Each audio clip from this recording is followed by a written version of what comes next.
Le constat qu'on fait, Martin, c'est que ce Real n'est plus vraiment galactique dans son recrutement et on fait encore plus une fixette sur le poste d'avant-centre. Ouais, moi je fais une fixette sur le poste d'avant-centre, t'as raison.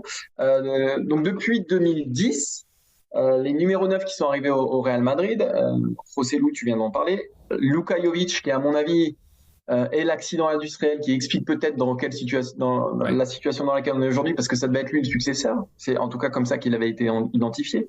Mariano Diaz, Alvaro Morata et Chicharito. Voilà. Alors moi là, je comprends pas. Le Real Madrid, dans son ADN, le numéro 9, c'est effectivement voilà, être numéro 9 du Real Madrid. Je ne vais pas tous vous les refaire, mais globalement, depuis 30 ans, il n'y en a pas eu des milliards.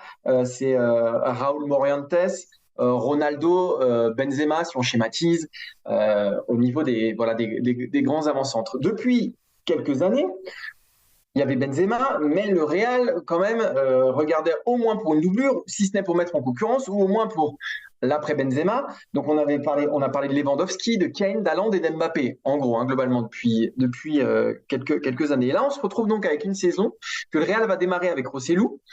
Le départ de Benzema, on a l'impression qu'il n'a pas du tout été anticipé, qu'il est arrivé comme ça. Malgré tout, le Real avait quand même quelques semaines ensuite pour se retourner. Je rappelle que le Real a les moyens, contrairement au FC Barcelone, de recruter et de recruter fort. Je comprends qu'il y a peut-être l'échéance Mbappé dans un an, mais malgré tout, tu avais quand même moyen d'attirer, par exemple, un Harry Kane. Ça n'empêchait pas d'avoir Kylian Mbappé. Je rappelle qu'Mbappé, il aime bien jouer avec un pivot. Voilà, et au final, voilà, tu te retrouves un peu le bec dans l'eau. Alors, on parle de Bellingham en neuf. Pour Montréal, j'y crois pas du tout parce que c'est pas du tout dans l'ADN de ce club-là. Ça peut être dans celui du rival barcelonais, mais pas dans l'ADN de ce club-là. Donc, on se retrouve dans une situation complètement ubuesque avec un avant-centre qui n'est pas taillé pour faire une saison au Real Madrid. Et je ne comprends pas. Alors, Mbappé, ils pouvaient y aller cet été, ils ne l'ont pas fait pour une question de principe et d'honneur. Et voilà, ils se sont fait avoir il y a 2 ans. Ils veulent pas dépenser le moindre centime. Mais alors, si tu mets tout ça, bah, tu te retrouves avec une situation, pour moi, qui est quand même délicate pour le Real. Ouais, on est surpris par l'attitude du Real sur le marché des transferts parce qu'évidemment, on a été habitué à ce Real version galactique. Il y a eu plusieurs versions même de ces recrutements absolument fous, voilà, sur des étés très dépensiers. Là, je regardais un peu par curiosité. Je me posais une question. Combien de temps ça fait que le Real n'a pas acheté le joueur du moment, la star du moment? Et ben en fait, il faut remonter pour moi peut-être à Eden Hazard en 2019 ou alors à Gareth Bale en 2013-2014. Mais depuis, on a un Real qui a complètement changé de stratégie.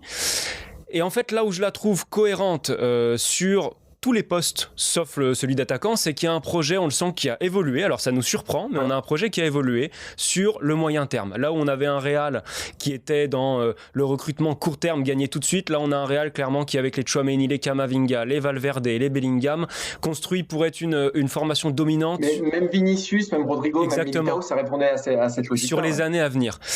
Mais c'est pas pour autant que c'est pas surprenant ce qui se passe devant, parce que effectivement, en fait, faut pas minimiser l'impact du fantôme de Kylian Mbappé, parce que le Real d'il y a quelques années, on l'a dit en préambule, il dépensait 65 millions d'euros sur Luka Jovic. Donc en quoi le dossier Kane ou le dossier Haaland ne serait pas déjà réglé par le Real Madrid il y a de ça quelques années? C'est ça qui est extrêmement surprenant, mais ça concerne seulement le poste d'attaquant, parce que je trouve que pour le reste, on est sur une stratégie qui est plutôt cohérente et qu'on comprend plutôt facilement, qui marche parce qu'il y a 2 Ligas remportées sur les 4 dernières possibles, il y a une Ligue des Champions en 2022, donc ça porte ses fruits.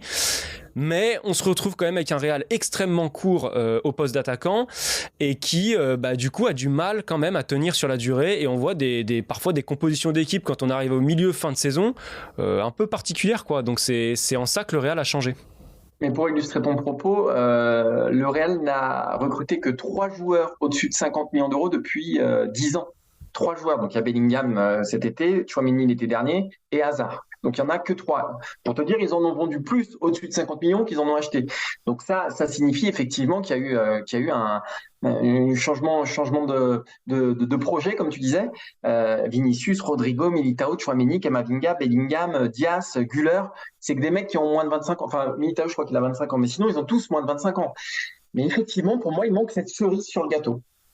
Il manque, et tu parlais du fantôme Mbappé, je pense que le Real s'expose justement à ce syndrome du fantôme Mbappé pendant un an, parce que qui va marquer des buts? Alors il y a Vinicius, ok, Vinicius, est-ce que c'est un joueur à 30 buts?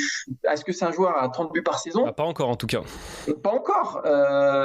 Donc, qui va le faire? Qui va marquer ces 30 buts? Est-ce que tu peux être le Real Madrid, rentrer dans les clous de tes ambitions qui sont les tiennes? Et le Real Madrid, c'est toujours les mêmes, c'est-à-dire tout gagner en n'ayant aucun joueur à 30 buts ou plus? Non.